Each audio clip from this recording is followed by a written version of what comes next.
This episode, as with all episodes, exists thanks to the supporters of the show who contribute a mere $3 per month via patreon.com/copytradersclub. Thanks for listening, and thanks for your support.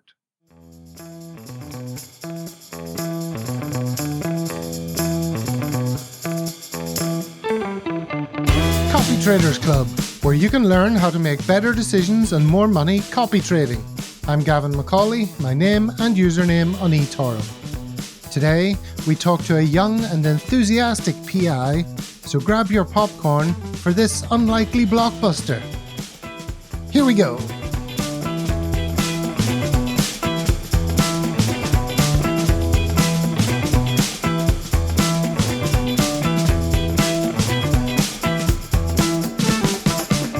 Season 2, Episode 38 of the Copytraders Club podcast, and as always, my aim as an eToro enthusiast is to demystify this new and uncharted world of copy trading, understand what are the pitfalls and best practices, and how, ultimately, to succeed as a copy trader. In chats like today's, the aim is to answer all your questions about this popular investor, and reveal more about them than anywhere else, so you can assess whether they might suit you. In this episode, we talk to Harry White, aka HJGWhite, who arrives in the driving rain at the Copytraders Clubhouse. Apologies if the intermittent downpours affect the audio in places, but it doesn't stop us having a great chat with Harry, whose cheery disposition shines through the gloom. Harry, welcome to Copytraders Club. Hi, great to be here. Thank you so much for having me. Well, we're delighted to have you, and as a listener to the show, Harry, you know you've got to answer a series of quick-fire questions to get past security and into the inner sanctum. Yep, I'm prepared for this. Username on eToro. HJGWhite. Date you joined eToro. April 2015. Date you became a popular investor. That was in June 2021. Year of birth. 1995. Place of residence. Brighton. Profession. Product designer. Briefly state what you aim to achieve on eToro. I aim to educate other traders, other beginner investors. Name one of your investing heroes. There's so many, but I think it just has to be Warren Buffett. Name one of your favorite investing books. My favorite investing book, I think, is called Money by Joseph. That completes the formalities. Let's proceed into the VIP section here at the Copytraders Clubhouse, the splendid Copytraders Lounge. Harry White, aka HJGWhite, are you ready for this magical transition?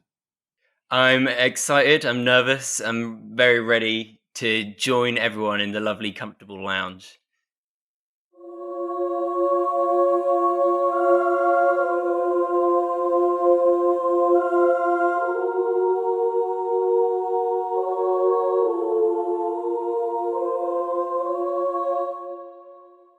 Okay, take a seat here, Harry. Can I get you a drink?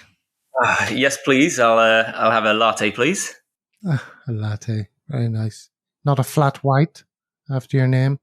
No flat white. Maybe a mocha sometimes when the mood strikes me. Speaking of your name, as I just was, how come you went for HJGWhite as opposed to Harry White? Do you regret it? No, I kind of like... I want to be known, I think, if I start doing more YouTube stuff as HJGWhite. I think it's quite nice that being a persona rather than people thinking that's who I am. Because you got to play a bigger version of yourself, I think, when you have a YouTube channel. And so I like to think that the person of me that's on the internet, that's talking on eToro and is talking on YouTube, that's HJGWhite. Whereas I'm Harry White, and that's who my friends know and my family know. Very good. Okay, so you're in Brighton, south coast of England. Yes. Not too sunny today, but it is generally the sunny coast. And is that where you're from? I am from Chichester, which isn't too far away. I lived and worked in London for a little bit of time and then moved to Brighton about 4 or so years ago. And yeah, haven't gone back since. I used to think that I was going to be living in London all my life. And now Brighton is just the perfect balance of sort of lifestyle. You can walk everywhere, do fitness on the seafront outdoors in the morning, then jump in the sea after, and then go to work. So it's a lovely lifestyle. And I think lifestyle is really important, especially with regards to, in fact, actually, I think lifestyle is most important for my investing. Most of the books that I read, The Psychology of Money, I think is the one that I'm reading at the minute that I have had for a while, but on my list of things to read. The thing that it goes into and explains really, really well is how much being good with money is more about discipline than it is about intellect. It's funny because there's so much information available to us today. It really feels like investing is an intellectual activity. But when you look at it in the real world, creating things of value is all about just persevering and developing projects. For instance, if you're going to build a house, there's a lot of intellect involved, but at the end of the day, you just got to start laying bricks and getting the house built, and that's what's going to increase value. And so that's why Warren Buffett is the chap that I look up to the most. He sort of defined that being your money's made when you holding stocks, not when you buy them. Is the example of Isaac Newton quoted in The Psychology of Money? I think that's in, it could well be in, I think that's in The Intelligent Investor, because is that the one where where Isaac Newton is given as an example of someone who isn't intelligent with money? Yes, and one of the most obviously brilliant minds in history, but he blew it all in the South Sea bubble. That's it. And then said he's never getting into investing again. And he is the perfect example of a person that shouldn't be in stocks and shares. Yeah, it's more about the stomach than the brain. That's it. Although, yeah, it's always about that balance. It is simple, but I don't think anything in life can be made super simple, if that makes sense. People want to put things into something that could be made into a meme or one picture. And it's like, this is what's not working for you. When actually, yeah, I mean, Warren Buffett obviously applies intellect along with that strong stomach. So you say you're a product designer. Give us a bit more color on that, as they say in earnings calls. So from a very young age, I was good at art. And not academically good at art, but I was very clearly good at art, but I could never seem to transform that into grades in school, because they always wanted you to, there was always a sort of directionless feeling to it. And then once I got into product design, it was suddenly like, oh, sketching had a purpose. And it was all about tweaking designs into the point where they had the most amount of value to the person that you're designing for. And so I feel like that background in product design has really helped my investing. And my investing, once I started getting really into investing 8 years ago, found that really helpful in my product design, because ultimately anyone can design a product that someone wants. Like, how often does your friend, your neighbor, your relative say, wouldn't this be a brilliant idea? And the issue is the idea may not be practical or it may not be profitable. And if it's not one of those two things, it'll never exist. And so, yeah, I'm a product designer. I love engineering, manufacturing. I visited several factories in the UK as part of developing products as part of my job. However, I have just this week told my work that I'll be leaving in March to go traveling for 5 months. That's very exciting. Where are you going traveling to? Vietnam, Cambodia, then Singapore, Australia, New Zealand, then back home. Wonderful. I know, amazing. But it's great because eToro is something that I can do whatever country I'm in.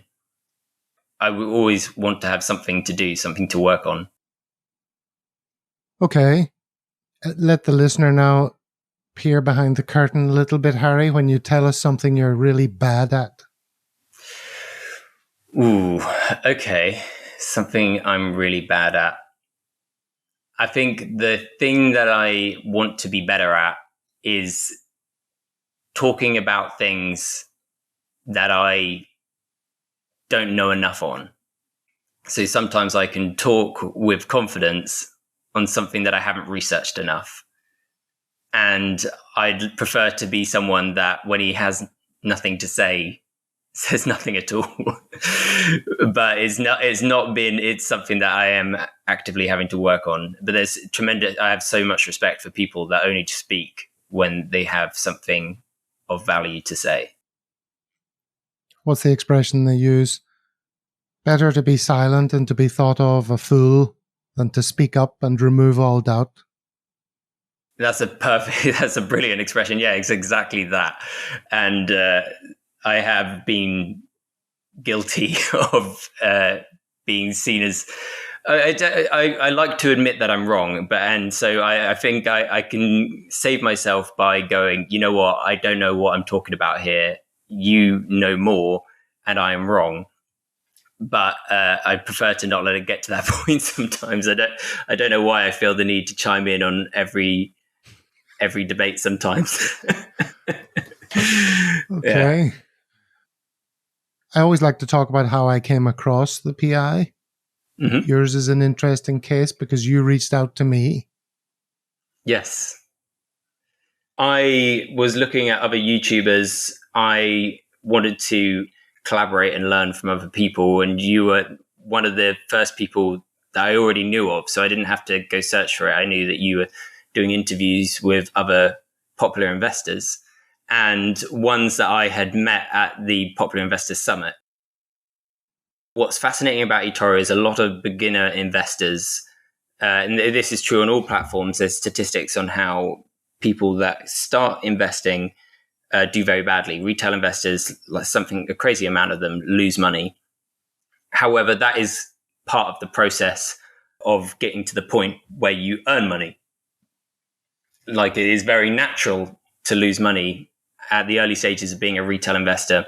The issue is not a single other platform other than eToro has a method of learning while you're trading. So while you're a beginner investor, on other platforms, you buy some Tesla goes down. You don't then get to message Elon Musk and go, why did this happen?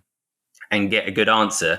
Whereas, and we don't necessarily know what's going on with Tesla, but we've done more research than the average person. And so if we're holding something like that and it goes down, someone can pose us a question and we can respond, well, the reason we're holding this is we thought it was worth it at this price. Now it's a bargain. Like, I wish I'd bought it now, obviously, but I didn't know it was going to be cheaper tomorrow. I just knew it was the right price today. And that can be incredibly reassuring to beginner retail investors. And so I think that is the big appeal of being on this channel. And I think this will be in one of your questions later on, but that's one of the reasons that I believe people should copy people is education. That's the big advantage of copy trading. Well, I just wanted to note that I'm happy to reward a bit of ingenuity, somebody stepping forward and saying, can I be on? Because that very seldom happens to me. Sometimes I have to go chasing people left, right, and center. And I'm happy to talk to big names, small names, people who've been on for years, newbies. There's a very rich tapestry of popular investors to talk to on eToro. So fair play for you for reaching out to me. You don't ask, you don't get. Exactly. And I'm sure this is a brilliant thing for other aspiring popular investors to do. People that are familiar with my channel know on my latest video, I talk about this. With regards to YouTube, it's better to do more niche stuff. I want to do a channel that is designed to help popular investors grow. But one of the things is watching and talking to other popular investors and reaching out to people like you. If people are on that journey, this is a great thing to do because it gives other people an insight as to why your trading is unique. Otherwise, you're just another needle in a haystack. I don't know. Well, let's get some more insight when I ask you to give me a number between 1 and 10, which isn't 7, so that I can ask you a question from the art of people. Okay, brilliant. Okay, a number between 1 and 10 that isn't 7. Yes, everybody says 7, so not 7. Okay, well, actually, my favorite is 8. Other than a member of your family, tell me about your role model. God, there's quite a few great ones. I think not in terms of how, I don't know how he treats his employees, but certainly Steve Jobs. Again, another big one, another slightly cliched, and there's a perfect line in the film, I believe it's called Jobs, that follows Stephen Wozniak, and he says it's not binary. You can be brilliant and nice. You don't have to be a dick and brilliant. But so I don't want to comment. Basically, when I say he's aspirational, his products, just the way that he did business and the way Apple is run. So I'm a big fan in pink chip stocks and pink chip businesses. I think there's far more value to be found in that space. That being said, I've always admired Apple. Of all the blue chip stocks, of all the S&P 500, Apple is the most remarkable company because every single time they release a product, they know who they're targeting. And they hit that person. So every single computer, so if you look through the MacBooks, you can go, the MacBook Air, okay, that's the world's thinnest laptop. That's designed to be the lightest laptop. The MacBook Pro, that's designed to be light and thin, but it's the most powerful light, thin laptop. The phone, a computer in your pocket, iPhone in your pocket, all these things just are on you all the time. That's the whole point of the iPhone. And every single product knows exactly what it's trying to be. And then they won't add things and then leave them. They will either drop them because it didn't work, or they will rethink it, re-update it. They'll have big conversations and make it work. And I don't see another single company in the S&P 500 do that in the same way.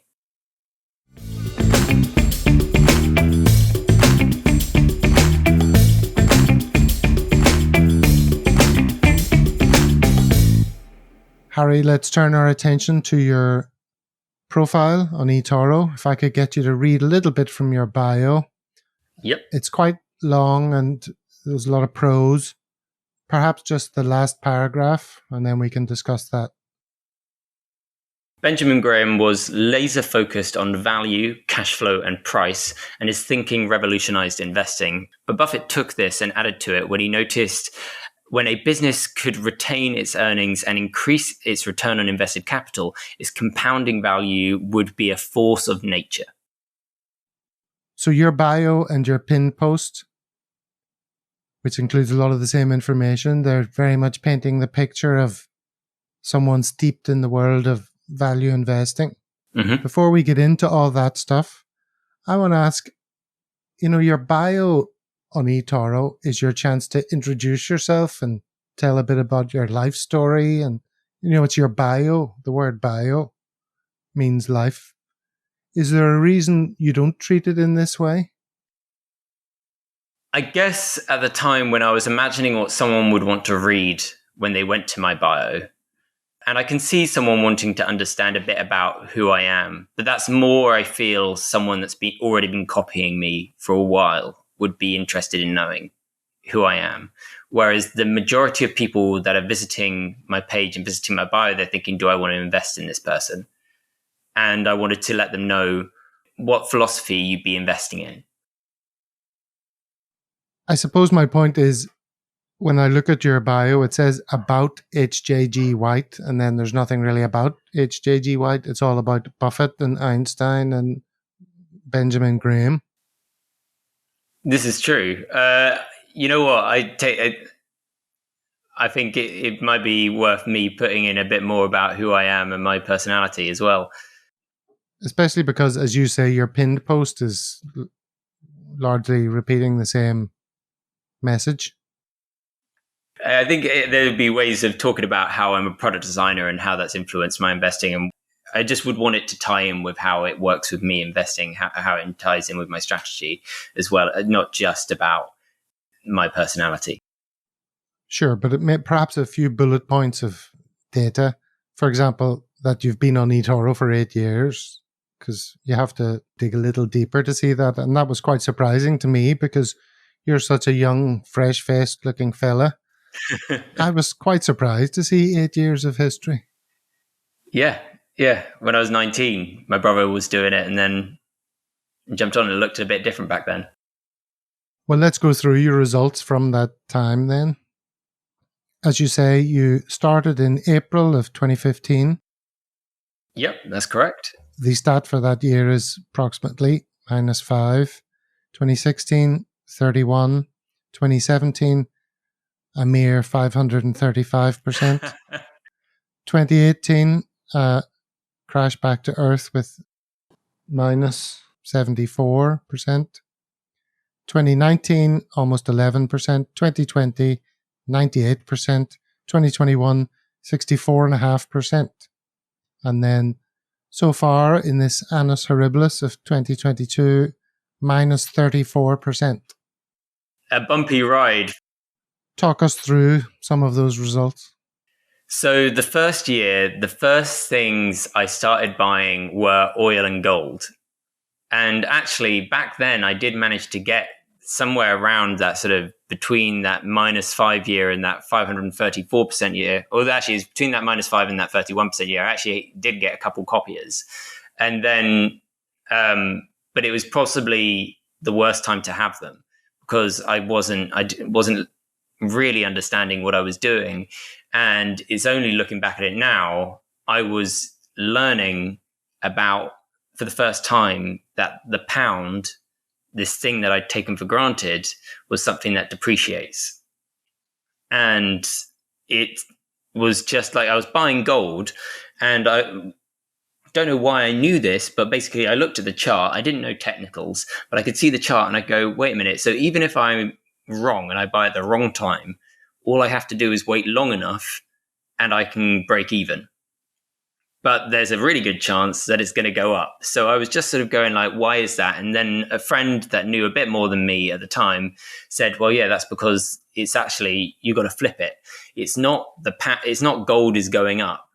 Gold stays relatively the same value throughout history. It hasn't actually grown in value. You compare gold to stocks and gold does not perform well compared to stocks. So if you're buying gold with stocks, it's going to be going bad for you throughout human history.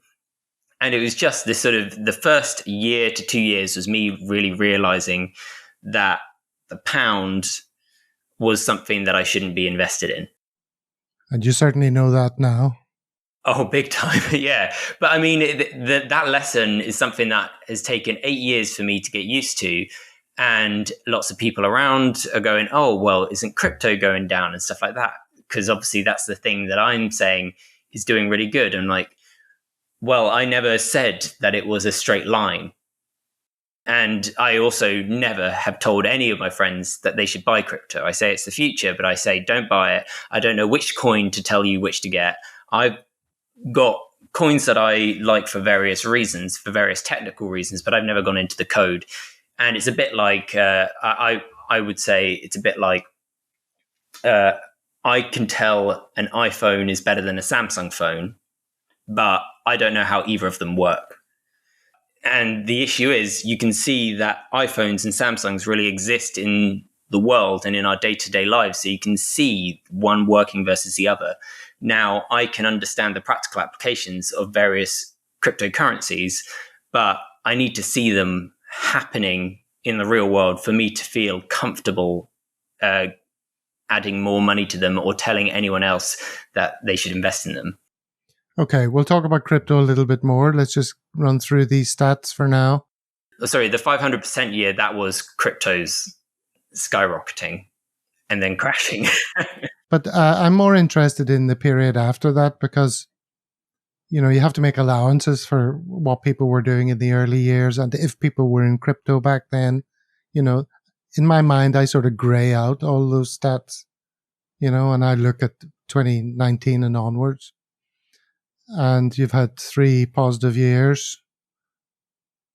The last few years of positive returns cumulatively, very good. I mean, 11%, then 98%, then 65%. Which brings me on to talking about your copier numbers and assets under management. Let's just have a quick look at those. Copiers, as of the time of recording, 102. Assets under management, somewhere between 100 and 300,000. And you're a champion popular investor. Yes. Now, I was thinking, Harry, you have a long track record on eToro. Tick. You've had positive returns the last few years. Tick. You're English speaking. Tick. You have a YouTube channel with thumbnails with varying facial expressions. Yet another tick. Now, one might reasonably expect more copiers. Do you think you should have more copiers? And if so, what do you put that down to? I'm very grateful for the amount of copiers that I had, and I didn't want to be copied in my formative years. And so let's say 2019, where I had a 534% year and then a negative 74% year and then a 10% year. I didn't feel like I was worth investing in versus the S&P 500 for sure.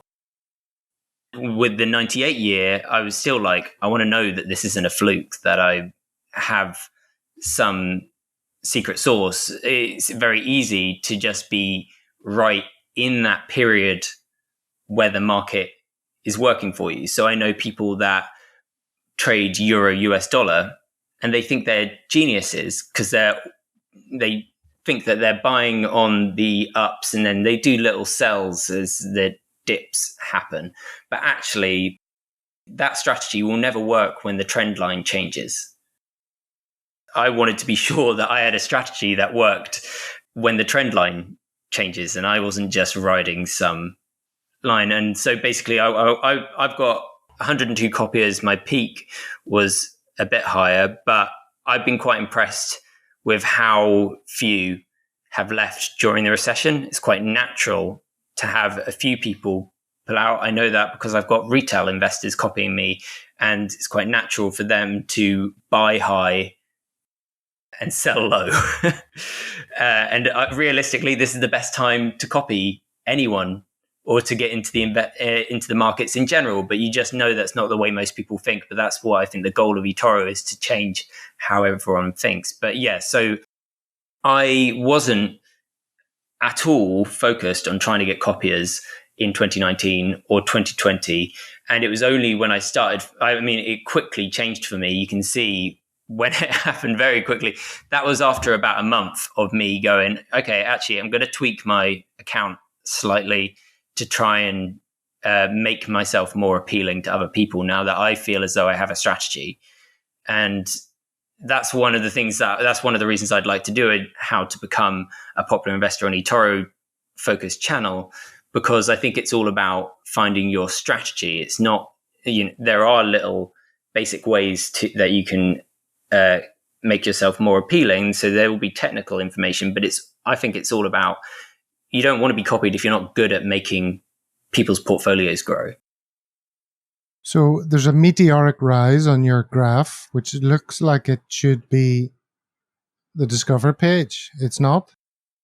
The meteoric rise. So a lot of that happened, and then I got put, like, it piqued me a little bit more. So yeah, the Discover page did happen. I did get put on there for a day, so that did help with that. Well, I can see a very steep rise, and then there is like a little ledge on the cliff, and then it rises a little bit more. That was due to the Discover page, the final little ascent to the summit. That was it, yeah. And that was an amazing feeling that day. But it was very nerve-wracking. But had I not have had years, I'd had years where I'd had about 5 people copying, and I had people telling me, don't you want to change your strategy now? It's like, why would I change my strategy now? This is proof that it's working. And luckily I'd had 8 years under my belt to know who I am and to not change. And I think coming out the other side of this recession, when things are going well again, that will be when I pick up more copiers again. I was wondering to myself why you don't have more copiers. I have a few notes as to possibly reasons why copiers might think twice. One would be volatility. Yep. There's some big red months peppering your monthly stats. When I look at them, obviously 2018 has a load of them, but there's some, pretty large double-digit monthly drops here and there. Your bio and pin post, as we talked about before, perhaps it's not engaging from a human point of view, just to see someone talking about Warren Buffett. You used to lead in your pin post with a URL that didn't work, as I discovered when we started communicating. Yes, that wouldn't have helped. Yeah, so giving the user a dead end isn't a great way to, get them to the point of sale, really. Yeah. So they may just have moved on from that. But I see you've changed that now, so that's one positive. Yes, and there's still work that can be done on my bio and my profile to improve it.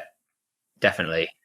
Of course, now it's a difficult year because very few people's stats look good. It's hard to...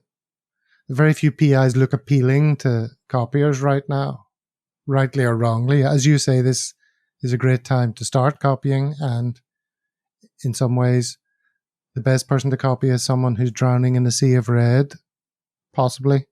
But that's counterintuitive, isn't it? Yeah, and that's why I waited so long to even start trying to care about copiers, because I've always struggled with that thing of buying something cheaper is better. So if the earnings potential of something is going to stay the same, the fact that it's now cheaper is brilliant, but we can't deny the fact that we want our portfolios to go up in value. So I think I don't push too hard on people to copy me when the market's down, even though that would be arguably the best time to do it. It's just the fact that they're seeing someone that has just lost 30% of their portfolio value. So that's the exact opposite of what they want to happen.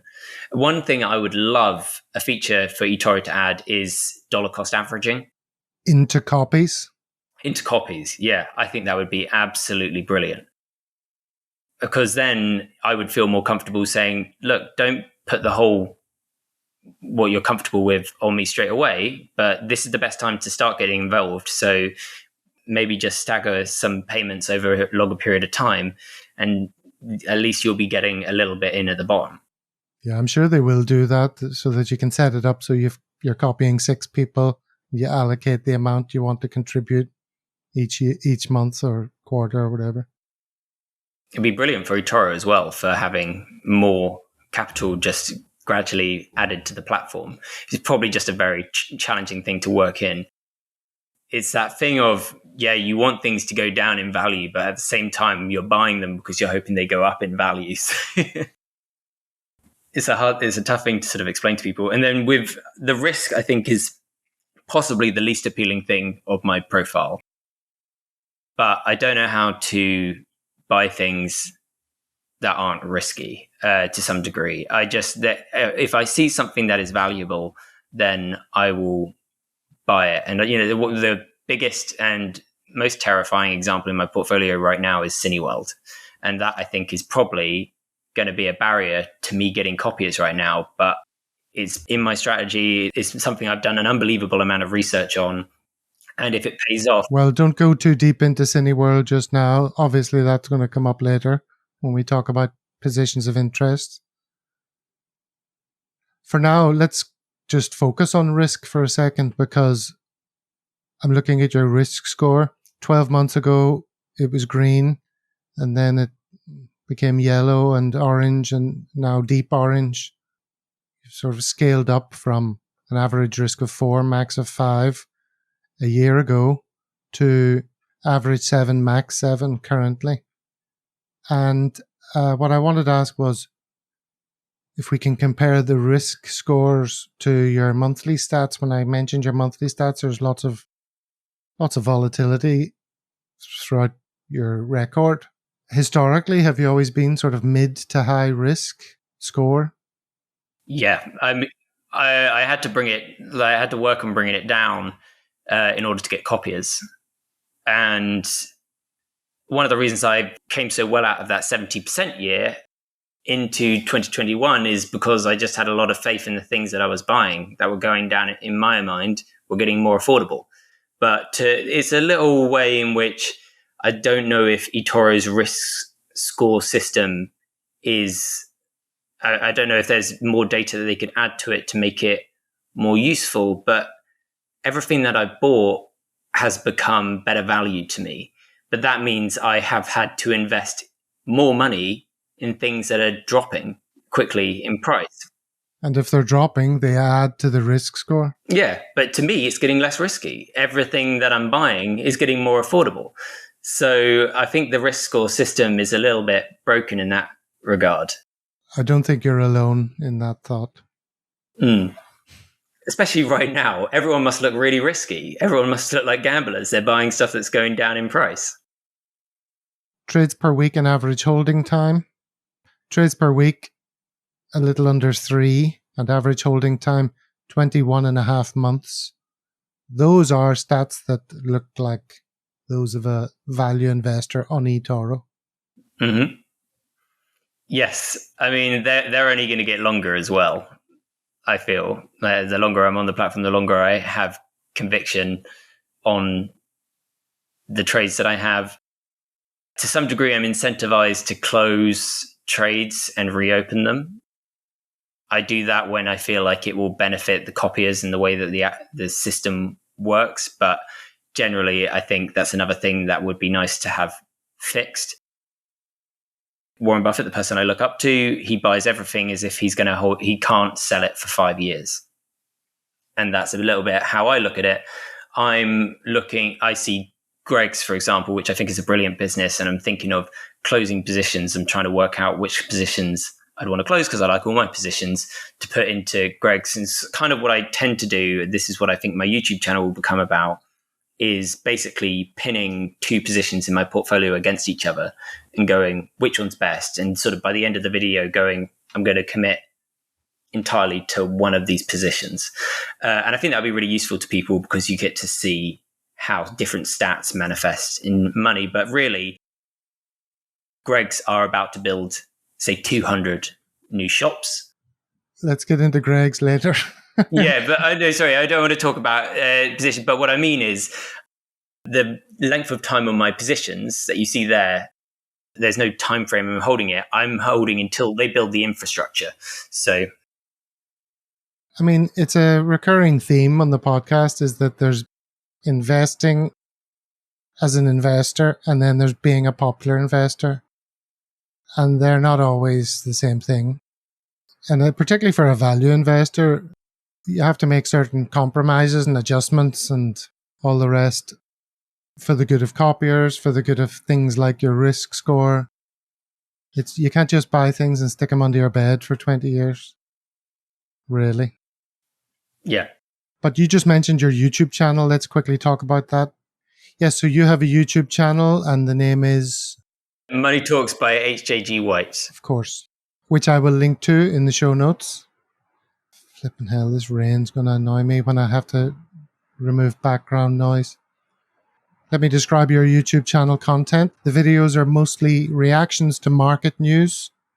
There's a chat with Copytraders Club alumnus Pete Roscoe of LWT Trading. There are individual stock videos named things like Cineworld stock down £200 million. Is it going bankrupt? Cineworld stock bankruptcy filing. Everything explained. And then these are all within a month or so of each other. And then Cineworld stock to the moon. And also another one which made me laugh, which is my mum bought me Crocs, so I bought Crocs, which is very cute. We're going to talk later about your obsession with Cineworld, but I watched a video of yours recently where you were talking about your main channel. You were going to become more focused on, well, maybe you could tell us what your plans are for your main YouTube channel.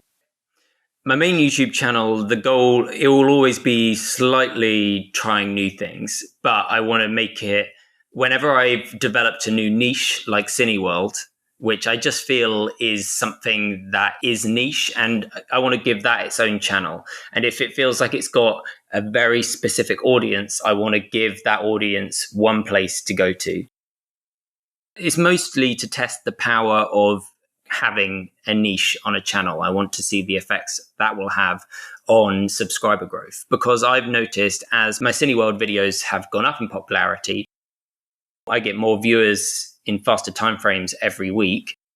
The issue is I seem to get less subscribers and less people watching my other videos. And I think what used to happen when the channel was newer and it was mostly just why I bought Crocs and why I bought Warner Brothers Discovery, someone would watch one video and they'd very quickly and easily find another video they were interested in.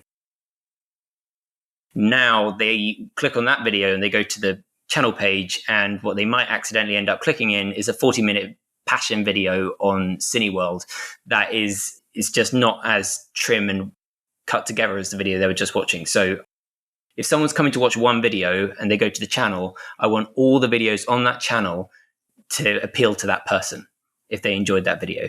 And at the minute, I don't feel like that's happening on my channel. And also what I want to talk about when I make YouTube videos on stocks and shares, when you've recognized value in the real world occurring. And that's why one of my favorite brands, I won't talk about the stock right now in my position, but Crocs, my mum bought me a pair of Crocs, put them on. It's like, oh, these are actually brilliant shoes. I remember these from my childhood. Oh, other people are starting to wear these. I noticed that in the real world. And being interested in value investing, when I went to check out the business, I was able to work out whether they were overpriced or underpriced, in my opinion. And that's what I think the great benefit of having understanding of stocks and shares is when you find businesses you like in the real world, you can then look at the business and see if it's over or undervalued. You just have a bit of a sense of that. And so it doesn't always have to be like searching for every single business and finding the best business. It's like, no, you should be living your life, and then it improves that. Do you copy? Do you copy? Do you copy? Do you copy? Copytraders Club. Copytraders Club. Do you copy? Do you copy? Do you copy? Do you copy? Copytraders Club. Copytraders Club. It's raining heavily outside, but we're going to ignore that. And Harry, let's move on to your portfolio. If I can just describe a little bit to the listener.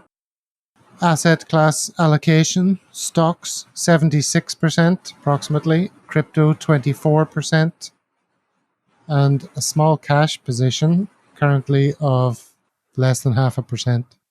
Mm-hmm. I was a little bit surprised when I saw the crypto allocation, 24%. How does that fit in with your value investing approach? Where's the crypto chapter in The Intelligent Investor? Well, I feel like everyone's got a bit like, you can't just read The Intelligent Investor and copy it word for word. And Warren Buffett's success was when he interpreted it himself. And fiat currencies have been in the decline, obviously, throughout human history, but it just feels like every government with fiat currencies are using them awfully. And in my work and in my life, I see applications where cryptocurrency would improve the situation. I think it would improve the wealth gap, which is the biggest issue one of the biggest prevailing issues in our society. But I don't necessarily believe it's necessarily a wealth gap issue. I think it's a value gap issue.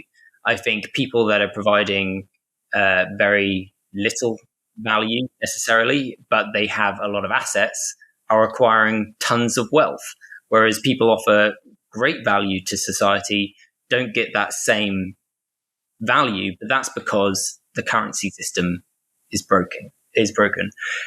And there's a couple currencies that I see being applied and just have interesting principles. They were never meant to be big parts of my portfolio, but the fiat currencies depreciated so quickly that they became big parts of my portfolio, and I wasn't ready to close those and put them into stocks. And even right now, I think there's so much uncertainty around that I like having a bit of fiat currency protection still. And that's what I see it as. Okay, let's talk about your top 5 positions. So your top 5 positions are Cineworld, Ethereum, Baba, Crocs, and Bitcoin. And 4 out of those 5 are over 50% down, or were when I made my notes. I see Ethereum's just come up a little. So it's undoubtedly a difficult time for your portfolio, how it looks. Yes, it is. Ethereum would look green right now if at the peak I didn't close it, take some of the cash and reallocate it and then reopen it. And so I closed it at the best possible time and took cash, but then I still wanted some Ethereum. So I reopened it and I'm doing what I do. I just continue to holding it through thick and thin. I don't see 50% down. That doesn't really, I knew I was buying something volatile. And so, yeah, that's Ethereum. In my mind, it's up. And with the others, Cineworld, for example, that has been a lesson on how bankruptcy can affect the price of a stock. And I'm still learning about Chapter 11 filings and bankruptcy. But what I gather is the vast majority of businesses that go into Chapter 11, shareholders do not come out of that with equity in the business. And that is why the price has gone to where it is. And that's completely understandable. I understand why institutional investors aren't going to pick up shares, but it's quite shocking how low the price of the business has been able to go, in my opinion, because we know that Avatar 2 is coming out before the Chapter 11 filings are going to end. And we've got more financial data on Cineworld because of their bankruptcy filings than we do or any company on the London Stock Exchange or the New York Stock Exchange. We can see their month by month earnings in H1. And I can see that they've got tons and tons of debt, which is scary to look at. But when you actually look at how much debt they need to pay off in this financial year, it's a brilliant year to be getting Avatar 2. And I think a lot of people think that, oh, it's really bad that they went into bankruptcy, but actually all of Cineworld's amazing financial years, there will have been points where they had tiny amounts of cash because they would have been spending money waiting, like, because they just have these big blockbusters that come in that survive them until the next blockbuster. And they just didn't have that in August. So they had a really tough July, August, where Top Gun Maverick did really well to sort of balance out their first quarter. I am ready to be proven wrong on Cineworld. There's still a chance that shareholders don't get equity.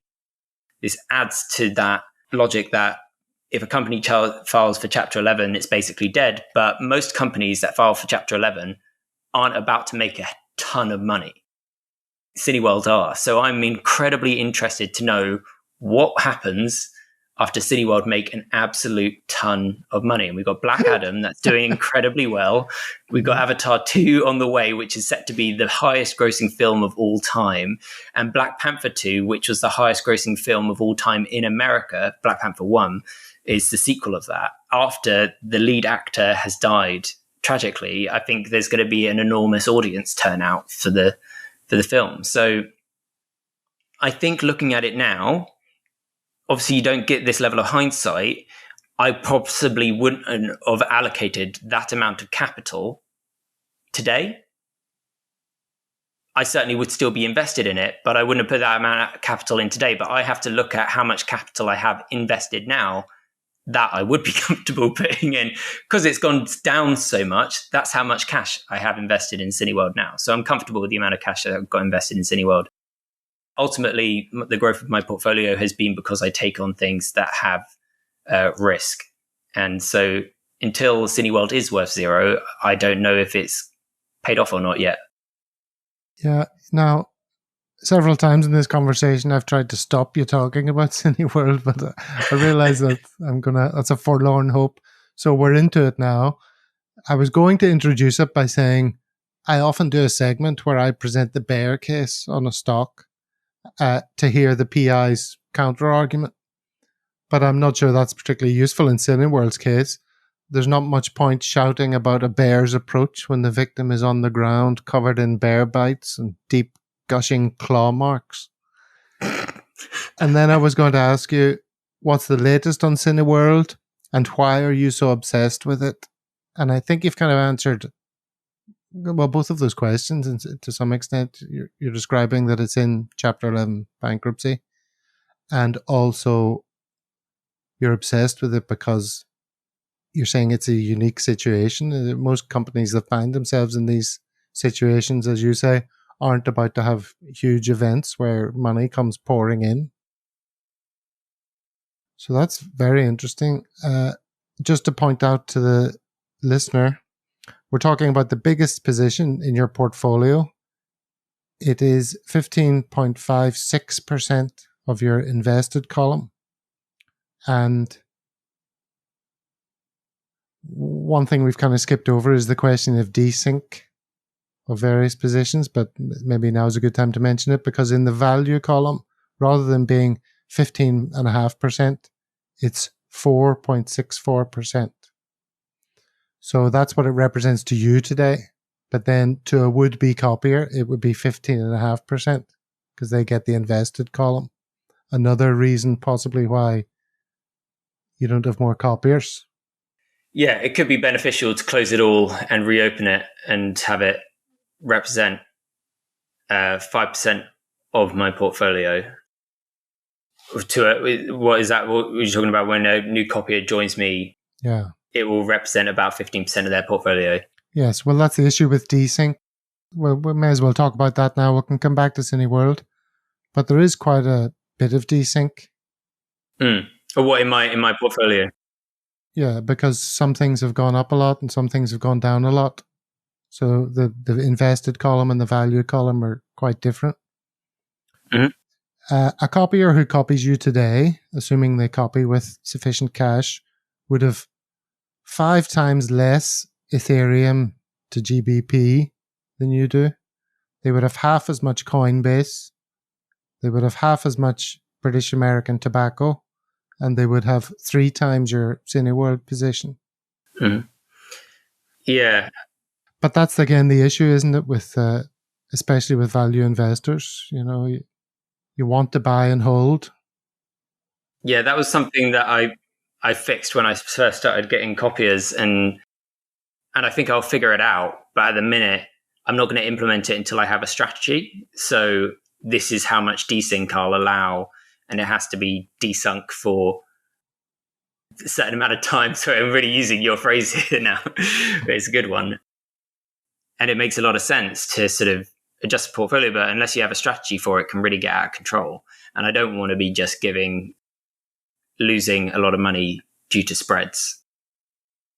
I think it was Ugo Manonti was the first person to tell me his strategy is he basically starts looking at things when they go 25% up. He starts looking to trim them a little bit just to control the desync. I'm pretty sure that's what he said to me. Well, I opened up a query with eToro. Basically, I would like to set it so that when people copied me, they copied the value of my positions, not what I invested into them. That just, to me, is common sense.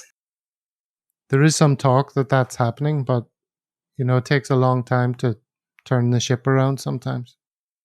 Because it's an enormous issue, spreads can be enormous on volatile stocks, and I don't want to constantly be checking them. And sometimes they can be absolutely tiny. They can be just absolutely fractions of a percent. But then if you look at the spreads on Cineworld, they're enormous. And so I am going to be losing value for my the people that are currently copying me, that copied me as I followed this through. I'm going to be losing value for them. And so there, my primary focus is the people that have already been copying me. Yeah, it's tricky. I can totally see the value in it. I just don't have a strategy that sounds right in my head. Okay, well, let's go back to your favorite subject of Cineworld. So you're over 81% down on that, but you feel like there's life in the old dog yet. Mm-hmm. Because I'm looking at the earnings of Cineworld. And I always say on my Cineworld YouTube videos is, obviously, my investment is contingent on a type of outcome from Chapter 11. So if I get the wrong type of outcome from Chapter 11, then I'm wrong. And I don't necessarily know how likely the right outcome is and the wrong outcome is. I've worked out that if they diluted the shares by something like 1,000%, my shares would double in value, because I bought such an enormous portion of the company's earnings at that particular price that dilution could be very, very large. And if that's the only outcome, that there's dilution, then I've got a very valuable selection of shares. This is why it's good to understand various things about investing, like words like dilution, because it can sound negative, but in this instance, it's been over-factored in. And another thing that I liked about Cineworld was that I just knew it. So I know the business. I've been to Cineworld cinemas. The only issue is I would have liked to understand more about Regal cinemas, which is a big part of their revenue. So it could be a great thing to purchase perhaps at this current price, but what in your best case scenario, how much could you envisage you making back? Because it's such a long way back to get back what you invested in it. Well, so I don't know where the price will go to after Chapter 11 filings, but what I'll say is I bought into it when it was the whole company was worth 200 million. I think my average is when the company was worth around 150 million. And in 2019, their dividends were 500 million. After you take out the dividends of 500 million, their free cash flow after all capital expenditure was 500 million that they had ready to reinvest back into the business. So that is how they managed to survive lockdown, is that they still had cash going into it from a successful 2019. And that was their free cash flow growth and their dividend growth and their revenue growth their revenue growth didn't rival Netflix, but their free cash flow growth was better than Netflix in the same 10-year period. And all of this just shocked me. I just saw the price, thought that seemed cheap. And then I dug deeper and deeper into it. It's like, this business generates absolutely tons of cash. But basically, I bought the business for 200 million. And if they go back to 2019, let's say there's no dilution, then I will get 500 million in dividends and 500 million in earnings to reinvest for 200 million pounds. And so that just seemed like a bargain. And let's say most companies, a standard sort of valuation people do is 7 times revenue. So revenue is 3 billion. So 7 times revenue the business should be valued at around 21 billion. And I bought it for 200 million. So this is the thing. Once all the risk has been removed from Cineworld, the risk of it going to zero has been removed. It can go into the billions quite quickly. Are you a big cinema lover? Do you love blockbuster movies and things like that? The way you talk about them on your live streams, like you care about Avatar and, Black Panther and all these movies I guarantee I will never see. But you're a young dude. Maybe that is your cup of tea. I care about good stories and good journeys, character journeys. And so it frustrates me when these films seem to go, oh, this is a feminist movie, and the female character has no good character journey. They're not even a role model for kids to look up to because they go through no adversity. Yeah, I just love stories. And all 3 of my brothers are in film. All 3 of them make movies, which is so funny. Maybe that should be in my bio. And that's a little bit about how I was able to start doing a YouTube channel, because I knew a little bits about how to edit and stuff like that already. That means I wasn't learning from ground zero. But yeah, I love film. I love cinema. I think the cinema experience is here to stay because it's another form of entertainment. I don't think that Netflix would ever destroy cinema. If anything, they're starting to work together more. They're realizing how much they need each other. Glass Onion is going to be in cinema, which is something we've been waiting to happen for a long time. But Netflix need revenue for these big blockbuster films that they make. They make these incredibly big budget films, but to them, a blockbuster film makes no more money than a reality TV show because it's all the same subscription. You don't have a blockbuster subscription and a reality TV subscription. And so they're all losing. Netflix is just losing tons of money not having blockbuster releases. Warner Brothers Discovery recognize this. Their CEOs all over it. Disney know it. They just, in the lockdown, took the opportunity to push people onto Disney Plus.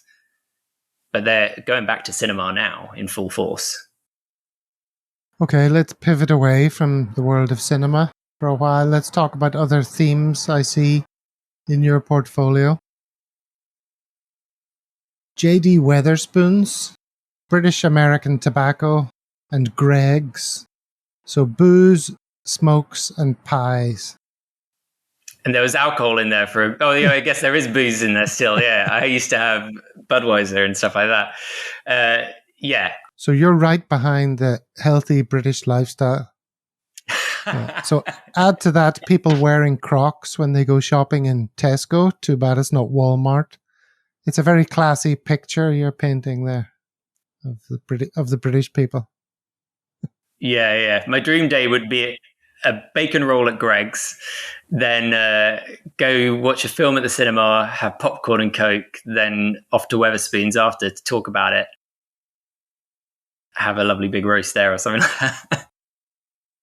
But the theme there and everything that you just mentioned, the commonality is the exception of British American Tobacco is that I use all those products. And I know that gives me comfort when in something that's as important as holding through trying times. You got to be able to hold these things as they go down in value. You're buying something that you think is undervalued. And so you're clearly acknowledging that it can obviously then become more undervalued, which is the opposite of what you want. You want everyone after you purchase to recognize its value suddenly. And so you need to be able to understand that the business is valuable. And I know the value of Wetherspoons through experiencing it firsthand. If I'm in London, sometimes I can just find it overwhelming, know what pub to go to. And if I find a Wetherspoons, I know that I'm going to get a pint for about £3. And I can even get a meal if I want to. Greggs, I got to see that it was open during lockdown. And so they were making money during lockdown. They typically operate with very little debt to equity. Their median debt to equity is very low. And they had a bit of negative news prior to interest rates going up that the old CEO was being replaced by a new CEO. And that shook the stock a little bit, which is the first bit of good news for me. And then also they were building new stores and they'd just finished building a new distribution center. So I could see the product is selling. I can see there are queues in the shop. I didn't have to wait till the financials came out. That there was something rocking the shop price. And this is why I think people need to understand investing from a financials point of view, a money point of view, understand how to read a balance sheet, and then go look in the world and what you see. That's very one up on Wall Street. Investing in the things that you see around you and things you genuinely use in life. You know, you don't have to be a Wall Street guy to see what's in front of your eyes. That's it. And I just had a friend yesterday being like, "Oh, my dad said I should buy Tesla." And it's like, "Do you like Tesla cars?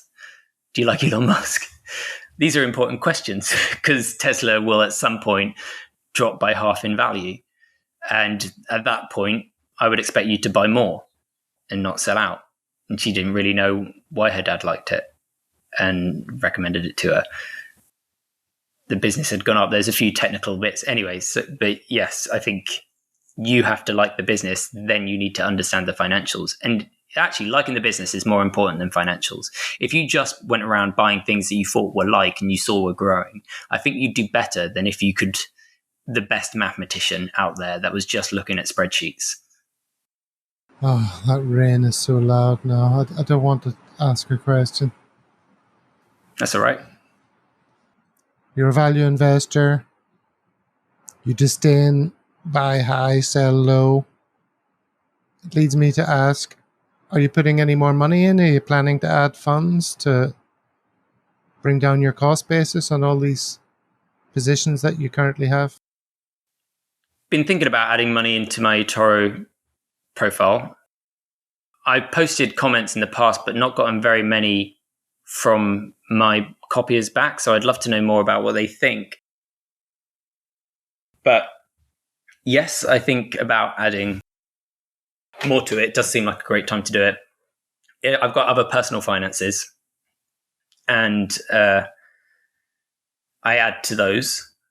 But the main thing I'm doing, I'm always thinking about whether eToro should be my single playground, and then the rest of my life is in putting into the S&P 500, the Vanguard 500.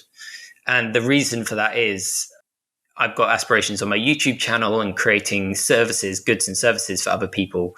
I think my focus should be on providing value to them, not constantly looking to recognize value in other businesses. And so, yes, that would mean that I just have to do it for the companies that are in my eToro portfolio. Whereas when I allow myself to do that too much, outside of that, I've got a couple stocks on Revolut and TradingView and a few other apps, because those are the only apps that I could buy them on at the time. I always believe in narrowing focus. So, sorry, I've a little bit forgotten what the question was. Well, it was about adding funds now, or if the market continues to decline in the new year. Yes, I think about adding funds, but I haven't done it yet because I'm a little bit nervous. Okay, let's move on to copiers. What sort of person should copy HJGWhite? Well, I answer every single question I get. So that's what I think is my biggest value. So if you copy me and you're like, why are these things going down in price? I would have likely already researched that. I probably would have posted it somewhere about it. Because I get so few questions, I might even do a whole YouTube video just on one question that comes to me from a particular user. So that is, I think, the value in copying a person is education. And I think if you're on eToro, you're someone who's, I think, potentially looking to buy individual stocks. I think that's a great thing to do. I think it's really fun and exciting. But without being able to talk to other people who are educated, it can be a really lonely, jarring, stressful experience.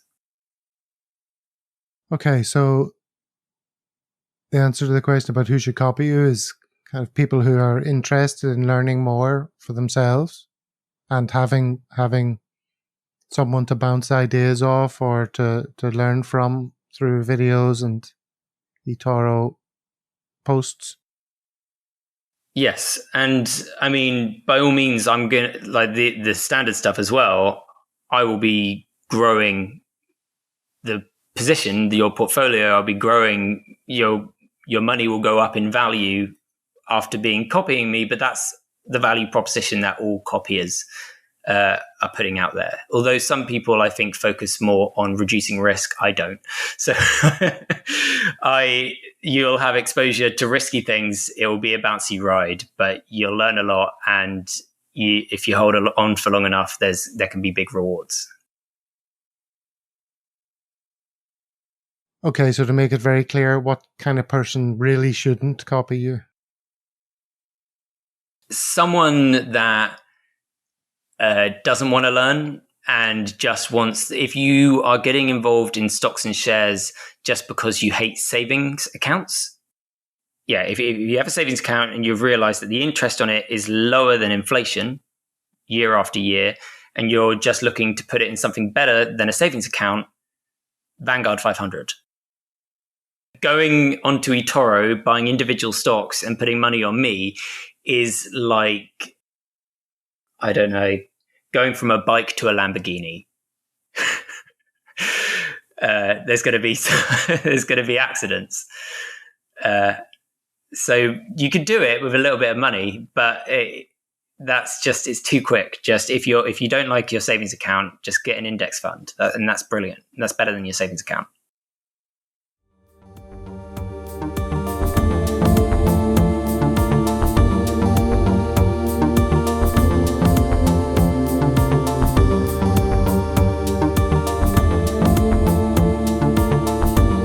So Harry, what makes you so special?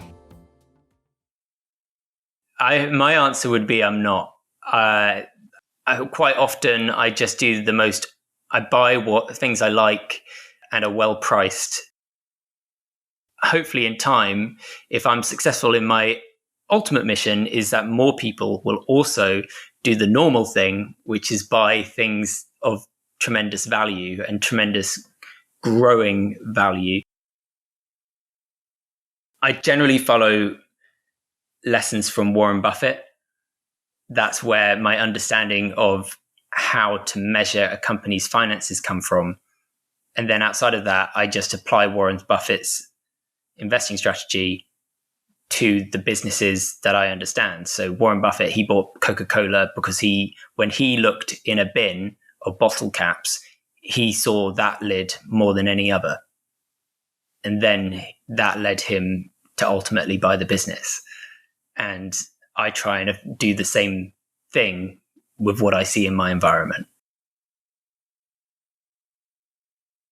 What role should you as a PI play in a copier portfolio? And can you describe that ideal portfolio with you in it?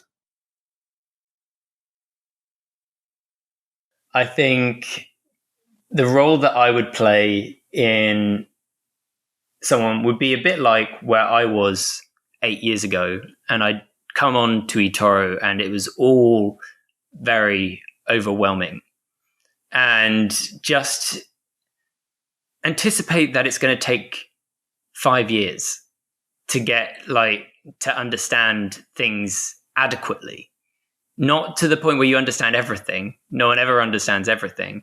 But just be ready for this to be a long process. And that should excite you, because really you will be doing this your whole life. I don't intend to ever give up valuing businesses. And so the ideal portfolio I would be in would be someone that's coming on. They have already played around with something that is a very small amount of money to them. So something like 250 quid they put on, they've already been burnt by something. So they bought oil and realized, and it's just gone absolutely sky high. They added another $50 to oil and then lost it all. Because that's what happened to me. That's when I realized how volatile these things could be without leverage. Or maybe you use leverage and you make that mistake. So just made a couple tiny mistakes playing around with a small amount of money. Then you built up this portfolio. I'm in there with a few other traders that promise very different things to me. I'm in there as someone moderately high risk. And then there would potentially be someone else in there that is medium risk and someone else in there that is low risk. And from all three of us, you'd learn different things. And while you're doing that, you're buying your own businesses and learning to value them. And that's because you know something about those businesses.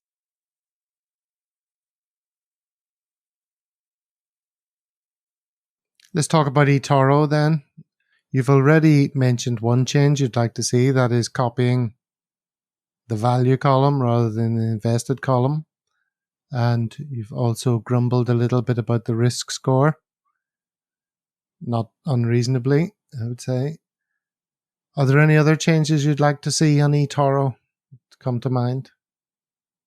Definitely. The other change that I'd like to see is I'd like to see the social networking aspect of it behave a bit more like Reddit, where the page like Cineworld or something like that, it the best posts or the most liked post gets pushed to the top, and you can switch between the most popular post today, the most popular post this week, this month, and at each of those different things, there's different things at the top. So you can see the thing that's generally affecting the stock over the course of the year.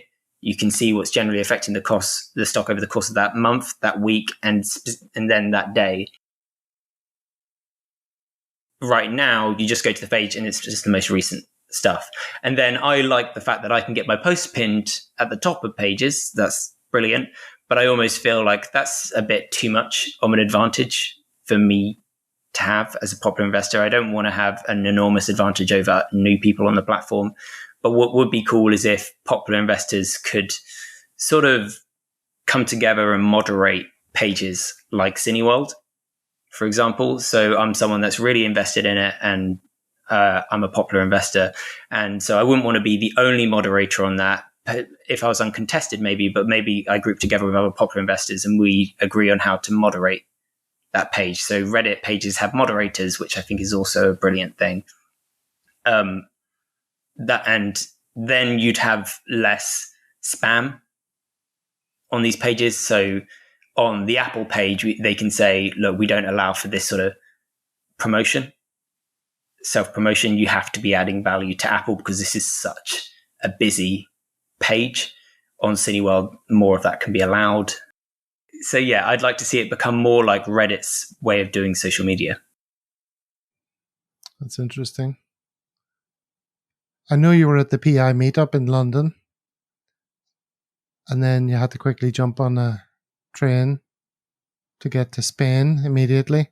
I saw that on your YouTube channel. Who did you hang out with mostly at the PI meetup? So I got to speak to Jay Nemesis for a bit, which was an incredible privilege because I've known him. He doesn't know that I've known him, but I've been following him since for I guess around 8 years and stuff like that. Yes, great friend of the show, I should add. He's absolutely brilliant, isn't he? Super friendly guy and just very knowledgeable and great to talk to. Got to talk to him about whether we both landed on different sides of the coin with regards to whether trains should be fully nationalized or fully privatized. And we had a debate about that. And then also got to speak to Eloise.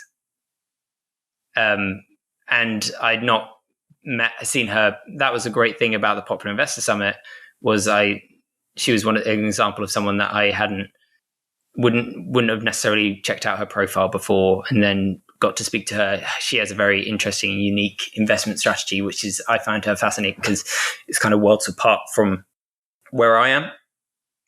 And it's also a good reason that eToro is so brilliant. In the real world, you never get to speak to hedge fund managers about what their strategy is. And here's me and another person both promising to grow your portfolio, but in wildly different ways. And that's the importance of communication and conversation. But yeah, so I got to speak to Eloise and then also Jeff, but I can't remember his surname. I know I'll find it. Jeff Lee, incredibly knowledgeable guy, set up a business. He has his own business that makes about £1 million per year. It's all to do with, he buys loads of technology that's been returned, fixes them up and resells them at a big scale. I might be butchering what he told me he did, but anyway, it's just loads of great people to talk to. Outside of the PI meetup, who would you say you know best on a personal level in the eToro-verse? eToro-verse. I guess LWT now is the person that I've been speaking to the most, and I never met him, obviously, at the Popular Investor thing. One person I knew really well, I don't know if you know Annie Toro, used to do a lot of the customer service. I've actually spoken more to people that work at eToro than I have to other popular investors. Okay. So I went for a night out with Yoni once, the CEO, and that was an incredible experience. Did you take him to Weatherspoons? We actually might have gone in there at one point. No, he's got some incredible stories, but I doubt he will remember having met me, but I definitely knew who. It's like, I know who that is. But so basically, I used to live in West Ham, or near the stadium. eToro sponsored West Ham Stadium, and anyone that was on eToro was able to go to, but they just didn't advertise this anywhere, was able to go to the box every week at West Ham Stadium. And me and my brothers knew this, and no one else seemed to. And so, yeah, once a week we got to go to West Ham Stadium, have steak and beer and watch the football. I don't even like football, but I was a student in London at the time and would take any free food I could get. eToro was brilliant, just these social things. And so that's all I ever thought about getting out of it. And then in 2021, I just tried a bit harder to go onto the popular investor thing. And now I'm getting to know other popular investors. It's just something I didn't think about doing before. Okay, Harry, final question. Mm-hmm. Exciting. What's the one question that you wish I'd asked you during this chat that I haven't? That's a great question. Oh, one question that I wish you'd asked me. How much time am I allowed? Is that the question? No. That's not the question. I guess, what is my financial goal in life? So, Harry, what's your financial goal in life? There's this sort of general thing that's burnt into our brains that we should own our own home. And I've sort of deconstructed that in my own mind, like, what's that all about? And to me, it's about not having to work. It's this thing of, we all should work. We should all want to work. I want to get it as far away from possible as being something I need to do, and just something that I want to do. So the reason I'm saving, the reason I'm trying to build up a pile of cash and assets is basically just to get my capital expenditure as low as possible and my revenue as high as possible, so that I can work on things that I love, that I'm really passionate about. And these things don't have to be immensely profitable for me to be able to eat, have a warm house, and all those things. So my financial goal is always bring down my capital expenditure and increase my free cash flow. Very good. Well, you make life sound like a balance sheet or something there. I should have expected that from a man who loves to value every business he thinks about. Yes, everything in my life is numbers now. I can't avoid it.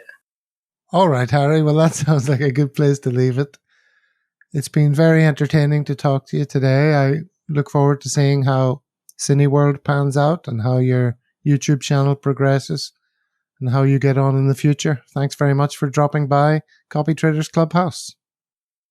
Thank you so much for having me. It's been a tremendous pleasure. I feel privileged to be on the show that so many other incredible popular investors have been on, and I aspire to be bigger than them at some point in the next few years. Thank you very much.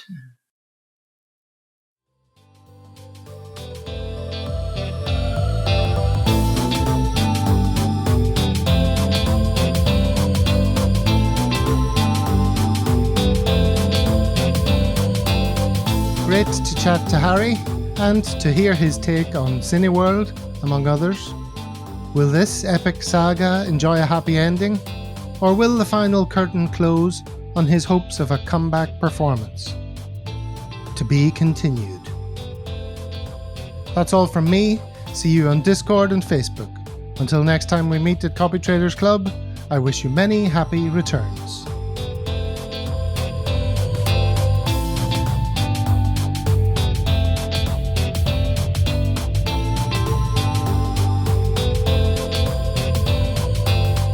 Obviously, anything you hear in this podcast is for entertainment only, not financial advice. Do your own research. This is just generic chit-chat. We don't know your individual circumstances, etc., and so forth.